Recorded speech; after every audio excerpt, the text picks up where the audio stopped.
Welcome to episode 5 of the Thousand Arms playthrough. I am RowlesTheGamer. And Mice, for some reason, is writing letters to his dad. We don't know if they're ever sent out, how they're going to get there. But actually, that was a dream. Where's the bathroom? The restroom, it's downstairs. No, it's right beside you. Like, bad job rendering there, development team. Or maybe it's an inside joke. Maybe it is. I was just checking out some of the later footage in this game, and I have some parts that have no audio because when you're recording off a recording device, your computer can't be muted, or else it'll. Cause I do a roundabout setup, so we got to deal with that at the end of the playthrough. But I'll just do all the characters' voices, and that'll be fun. That matter, my master, gotta be about a woman. Not everyone lives your kinky lifestyle, Mice. Settle down now. If I sound happy, it's because I am. Over these past few days, I've got both the places I applied to have tendered me like interview offers, basically, which is a very good sign. Like fingerprint checks and all that. After Sandusky, for anyone who's a resident of Pennsylvania, I already talked about this, so fuck it. Look at these shenanigans going on, though. Oh shit. Oh shit. You done been spotted, son?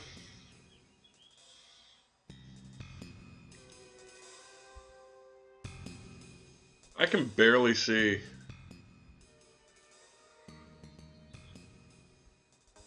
Maybe it's probably my TV. If anyone else has noticed with now this is just a general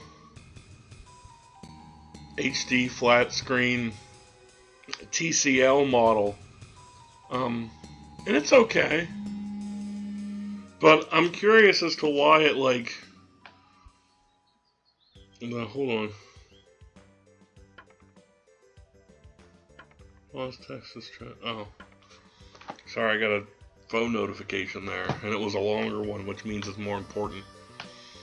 But, yeah, the colors are not as vibrant on this TV for some reason. And I have the setting for brightness set to normal, but it just seemed like on CRT models, it's, you know, the old cathode, not flat screen TVs. The colors were, brighter.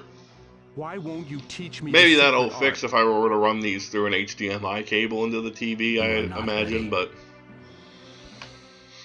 we got the anxious apprentice here trying to get his, training kick-started.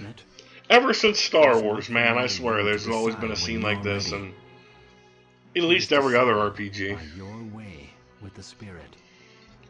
Who can blame him, though? It's a good storytelling method. Spirit, huh? Sounds like I'm gonna put on pants for not teaching while me I talk to you. Now I understand. If you won't teach me the secret, still at my other night job though too, while I'm waiting for all this stuff to transpire, so I can't really F around too much. Though I do pretty much have a month's worth of stuff paid for then. Which reminds me, get paid tonight, gotta pay them bills, son. In order to do so, you must. It's one thing they never tell you about being an adult. They hit you with bills out of nowhere. Mist Valley and the Mirror of Souls. But yeah. And I don't even pay for some extra stuff. Like right now my folks are kind of helping me cover the phone bill, but I'm probably going to branch out of that after I get the new job with more money. Oh, and Lennon just contacted me about going to an event in fucking Minneapolis. I said, hey, if you get your job back, you'll be able to afford to come with me. And I said, I guess I will. It's fucking crazy. Anyway. Sorry, I hope you were paying attention to the screen. No, Schmidt has to go get his soul checked at the Mirror of Souls to the east of town, and we're going to follow him. But first we're going to get the diary. This is one of 4 items that we can get for our main female party members that increase their intimacy automatically by 1. Very useful. And there is MP here throughout the house too. I'm sure I missed some. But fuck it, right? I got the diary and that's enough. I actually don't really spam their spells that much in this. I was reading on a forum, someone posted like a forum post along with some of their Let's Play of this game, and they were keeping track of what specials do the most damage. I had always assumed it was like Moose's, but one of Sedina's is really wicked. It's the Aura Sword, but we don't really get to see it here. Maybe, I don't know, maybe I'll check my other memory cards and see if I have save files close to the end, or even midway through the game, and through that I'll play up to the end, and I'll have those audio parts done, and I'll show off some other stuff. But I'm really not feeling playing this game again right now. This is, as I already told you, I had to get rid of the first copy of this for audio syncing issues, which was way worse than just having some that doesn't have any game audio. I can talk over that, you know. But having one that's all out of sync just because of recording speeds, and it's too much. I guess while we're exploring here, I'll share a bit about that because I mentioned it twice. I record off a standard SD, not HD right now. I'll probably get one of those in the future.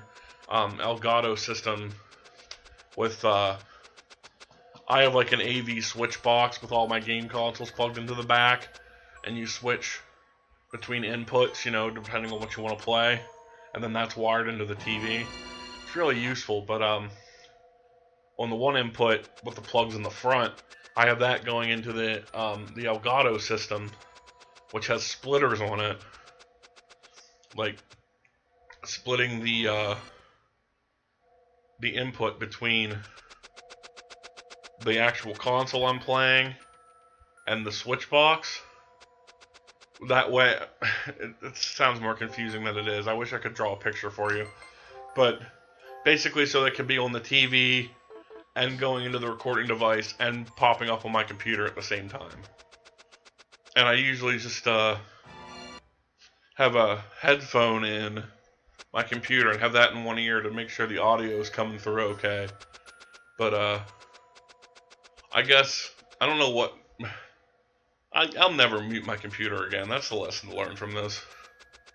I checked the other playthrough that I have like 60 parts recorded from, and they seem to be fine.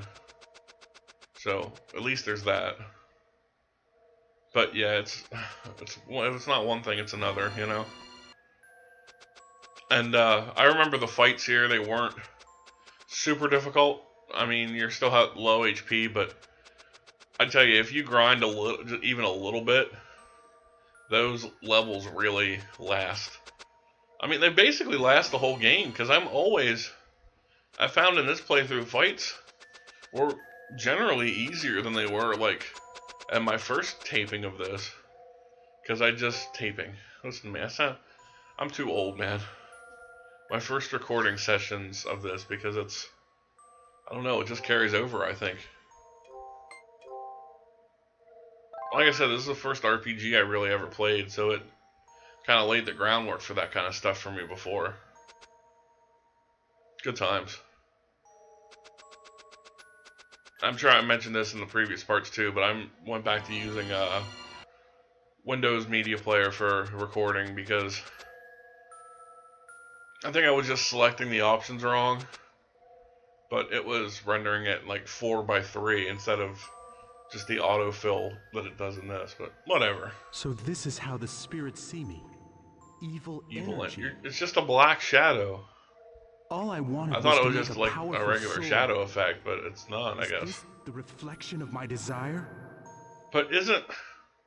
Are you saying that my okay, I was gonna say, isn't it weird that the sword is black too? But I guess it would be. because the sword's imbued with his But energy. A sword is a sword after all. It Like, is meant to the sword he gives us is called Dark Sword, basically. I want to focus my strength in one swing of my sword. Isn't this enough to make me worthy of the secret See, and art? they keep the trope going too, where it's like, oh, he wants to be a good swordsman, but he's torn between, you know, selfish desires and whatnot. Like, it's not, let me tell you right now, it's not bad to be selfish at all. Being selfish is the reason why I'm getting a better employment opportunity here coming up, instead of just staying, working nights and cleaning. I mean, it's not that I hate that job, I actually rather like it, but being selfish is what pushed me through school and to be successful, you know. The Emperor of Evil here. You are meant to serve me. I always liked his design. They got a evil ghost alien thing going on there, and I like it. You are one of us now. And I like the theme of his robots too. Alright.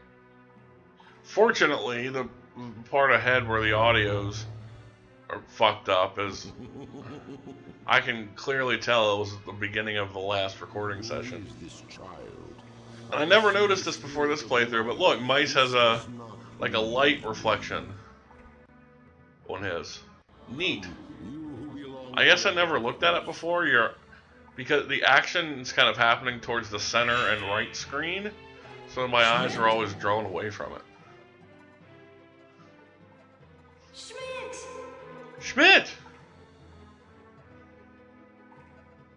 Blacksmith of light, we need you not. I can't see that without thinking of Philly's great Mike Schmidt. Any Philadelphia Phillies fans out there? Sports. I need no spirit I love him. other than Schmidt. Even if you survive, you'll have no home to go back to. No home to go back to. Alright. That's oddly eerie. And so continues another early game RPG trope of regular enemies who are functioning as bosses because you're that low level. Seriously, not even 10 minutes from now, this guy will be a regular. Well, not 10 minutes might be stretching it. In the next dungeon, this guy is a regular enemy you can fight sometimes. That's how much level growth regulates strength in this particular game. And you can see I'm doing the little defense cancel trick. I'm letting her just get those out of the way because he is one of this pseudo boss introduces here it comes. Introduces that a lot of enemies do these multi-group attacks. Actually, the first real hard boss is still a bit of a ways to go. Hold on to that heal until we actually need it. Oh, but look, we didn't. Ta-da! Again, like I said, these aren't the hard bosses here, so yippee-yah. But we will see what happens then as we continue our journey in the next episode. Schmidt! No plate C, she alludes to how creepy it is. So, we'll see you next time. But until then, RowlesTheGamer saying, Force, take it easy. And I will see you in the next episode. Bye-bye.